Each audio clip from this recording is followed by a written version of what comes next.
esas elecciones, sostener esa paz estable y duradera que se prometió político, digamos que no hay una división tan notoria como la vimos hace 4 años entre los que votaron sí y los que votaron no por el acuerdo de paz, por los que quieren la paz y por los que no quieren la paz, ¿cierto? No hay esa diferencia tan marcada. Obviamente es un país que sigue dividido con respecto a cómo se ve, cómo se siente, cómo se sueña y cómo se espera que Colombia sea en el futuro, en el presente y en el futuro, ¿cierto? Futuro cercano. Entonces siempre hay unas divisiones. Y lo habíamos hablado hace algunas semanas atrás en otra invitación que ustedes me habían hecho para hablar del país y de las elecciones, y era la cantidad de candidatos que teníamos. Llegamos a tener 18 candidatos presidenciales para esta contienda de ese domingo. Ahorita estamos contando con una serie de 4 candidatos o 4 fórmulas presidenciales fuertes, que son las de Equipo por Colombia, que es la que lidera el señor Pico Gutiérrez, que también es la de Rodolfo Hernández, el ingeniero de Bucaramanga, la del señor Fajardo con Centro Esperanza, y también, pues obviamente, la del señor Gustavo Petro, que es el pacto histórico. Entonces, son unas tendencias de derecha, izquierda y otras de centro y otras que se ubican como que están moviéndose ahí en esas 3 líneas, que es como la fórmula del señor Rodolfo Hernández, que no se identifica ni con la derecha, pero tampoco con la izquierda, pero tampoco es de centro, sino que es más bien independiente.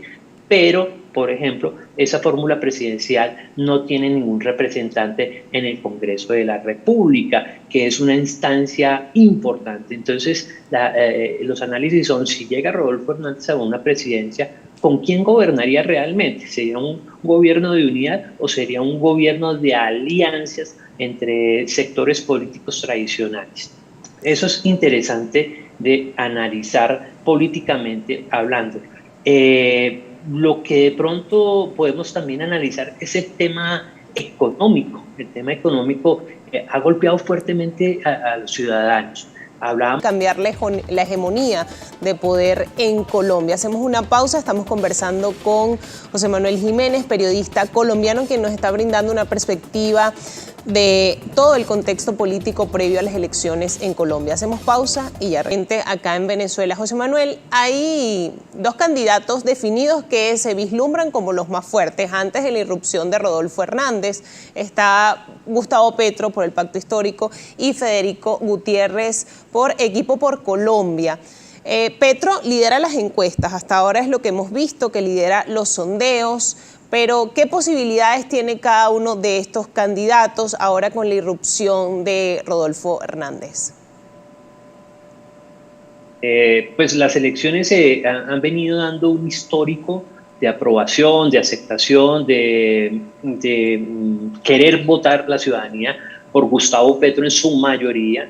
Obviamente le sigue Federico Gutiérrez, pero en la... Sí lo han dicho diferentes sectores, pero la llegada de Gustavo Petro al poder, o digamos que de alguna manera lidere los sondeos, ¿puede romper con la hegemonía política colombiana? Yo creo que puede llegar a suceder. Estamos hablando de un país que ha sido gobernado tradicionalmente por unas élites, élites liberales, élites conservadoras. Recordémosle a la audiencia que Colombia vivió un periodo en donde los partidos se turnaban el poder, es decir, eso se el discurso que el Centro Democrático ha venido manejando desde más o menos el 2000 para acá. Es decir, el tema de la seguridad, el tema del castrochavismo, el tema del comunismo, todos estos temas ligados a la generación de miedo, a la generación de incertidumbre. Creo que la gente ya se aburrió de ese cuento. O sea, ya se aburrió de ese discurso. Pues tal es el momento que la hegemonía viene debilitada, que el Centro Democrático es la primera vez desde que existe el Centro Democrático que no tiene candidato propio. Es decir, Federico Gutiérrez, todo el mundo sabe que lo apoya Álvaro Uribe Vélez, pero no es el candidato del Centro Democrático en el papel, escrito como tal. El candidato era Oscar Iván Zuluaga y se cayó ese candidato. En estos momentos, el Centro Democrático en papeles no tiene candidato. Puede que lo tenga en apoyos, pero en papel no lo tiene. Es la primera vez que ocurre.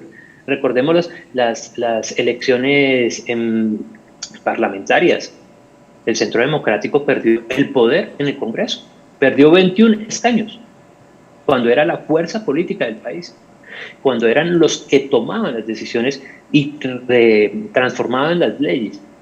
En esta legislatura, que va a comenzar en pocas semanas, ya no es una fuerza política que determine. Y la izquierda, por el contrario, sumó escaños de forma histórica. Es la primera. La izquierda tiene un poder tan representativo en el Congreso de la República. No le da para tomar decisiones solo, tendría que hacer alianzas. Pero es la primera vez en la historia que la izquierda tiene tantos escaños en el Congreso de la República. Entonces, sí se ha debilitado la hegemonía de los partidos, sí se ha debilitado. No sé si dé ese debilitamiento para que la izquierda dé una sorpresa y se quede con la presidencia de la República. Ahora, José Manuel, ya para cerrar rápidamente, vamos a hacer un ejercicio de proyección a futuro. Está planteada una segunda vuelta, es lo que pudiese pasar. ¿Qué pudiésemos esperar para esta segunda vuelta, sin ánimos de ser especulativos, sino para entender un poco qué puede pasar en estas próximas semanas en Colombia? Colombia cambia demasiado rápido, las dinámicas políticas en el país van cambiando demasiado rápido, aunque hay unas tendencias. La lógica sería lo que hay unas inclinaciones a Gustavo Petro, pero también hay unos que dicen, no, yo prefiero irme con el ingeniero Rodolfo Hernández, pero eso realmente hasta el día domingo lo podremos saber con exactitud. Todo esto cambia, todo esto es muy variable. El día de ayer, por ejemplo, el candidato Gustavo Petro le quitaron un fallo que lo condenaba por una acción que inició cuando era alcalde de Bogotá, que era iniciar o subsidiar mejor el transporte público en Bogotá, y lo investigaron y lo sancionaron por eso. Ayer se cayó ese fallo, por ejemplo, pero también se supo de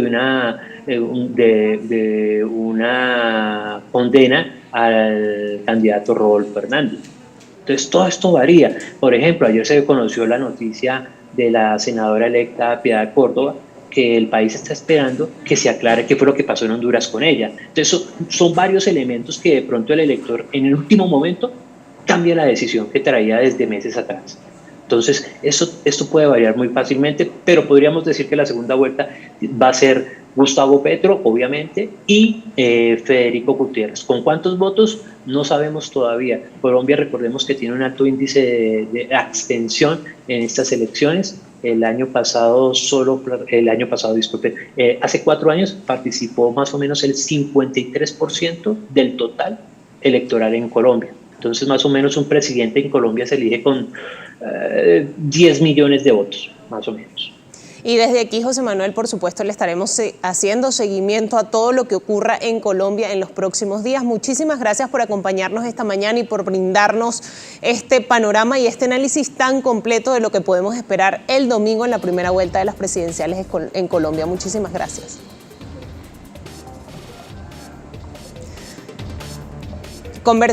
Conversábamos, amigos, con José Manuel Jiménez, periodista colombiano, quien nos brindaba un panorama sobre las elecciones en Colombia, un contexto político de cara a esta elección tan importante para el país, que este domingo 29 de mayo irá a una primera vuelta electoral. Y por supuesto, en Primera Página y en Globovisión estaremos haciendo seguimiento a esta elección tan importante.